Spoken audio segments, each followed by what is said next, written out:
हमें एक साहस से परिचित होना है तो वर्षों पूर्व 1952 की एक घटना का स्मरण करना होगा। एक वकील ने अपने जीवन के सुख वैभव का परित्याग कर कंटकमय मार्ग को अपनाया।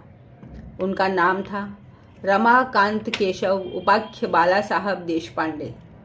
केवल 13 वनवासी बालकों के साथ छात्रावास का प्रारंभ कर एक महान कार्य का बीजारोपण किया। अपनी वकालत से प्राप्त आय के आधार पर काम प्रारंभ किया। यह अपने आप में साहसपूर्ण कदम था। आगे चलकर जशपुर के महाराज विजय भूषण देव ने आर्थिक सहयोग सहित सभी प्रकार से साथ दिया और कार्य चल पड़ा।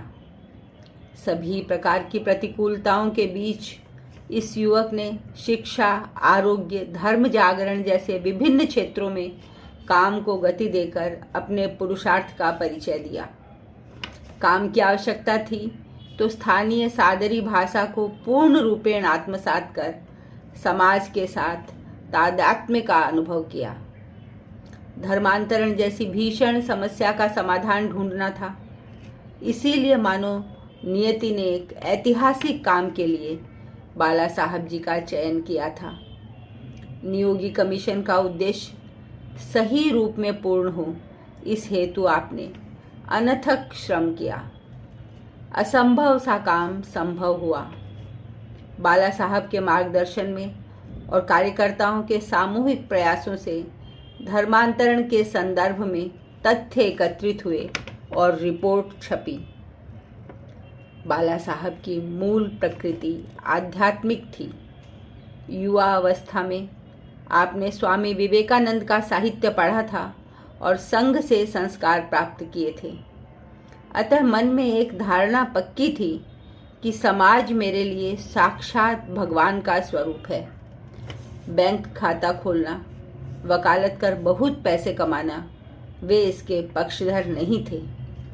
वर्तमान में चिंता करने वाला भगवान भविष्य की भी चिंता करेगा, इस पर उनका पूर्ण विश्वास था। यह उनकी आध्यात्मिक ऊंचाई का परिचायक था। किसी भी कार्य के लिए धन की आवश्यकता होती है।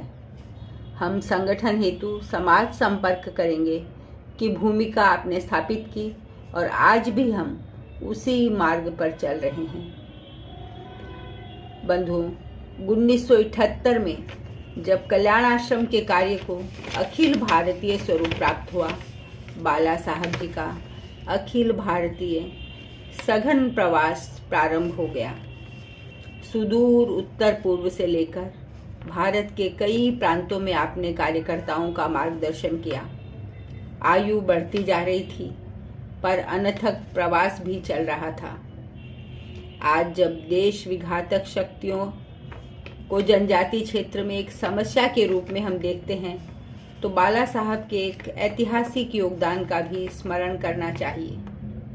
आपने तत्कालीन प्रधानमंत्री पीवी नरसिम्हा राव को ज्ञापन दिया था।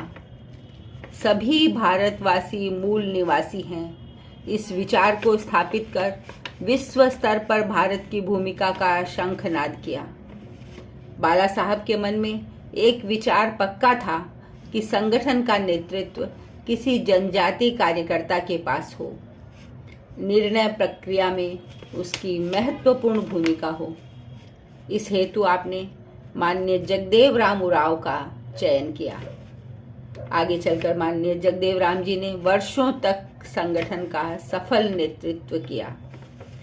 वन क्षेत्र में हमें कार्य विस्तार करने वाले बाला साहब को हम वन योगी कहें तो यह उनका एक सार्थक परिचय होगा। संन्यास से भी श्रेष्ठतर वन योगी की साधना, संन्यास से भी श्रेष्ठतर वन योगी की साधना, बाला साहब देशपांडे हम सबकी है प्रेरणा, हम सबकी है प्रेरणा। जय हिंद, वंदे मातरम।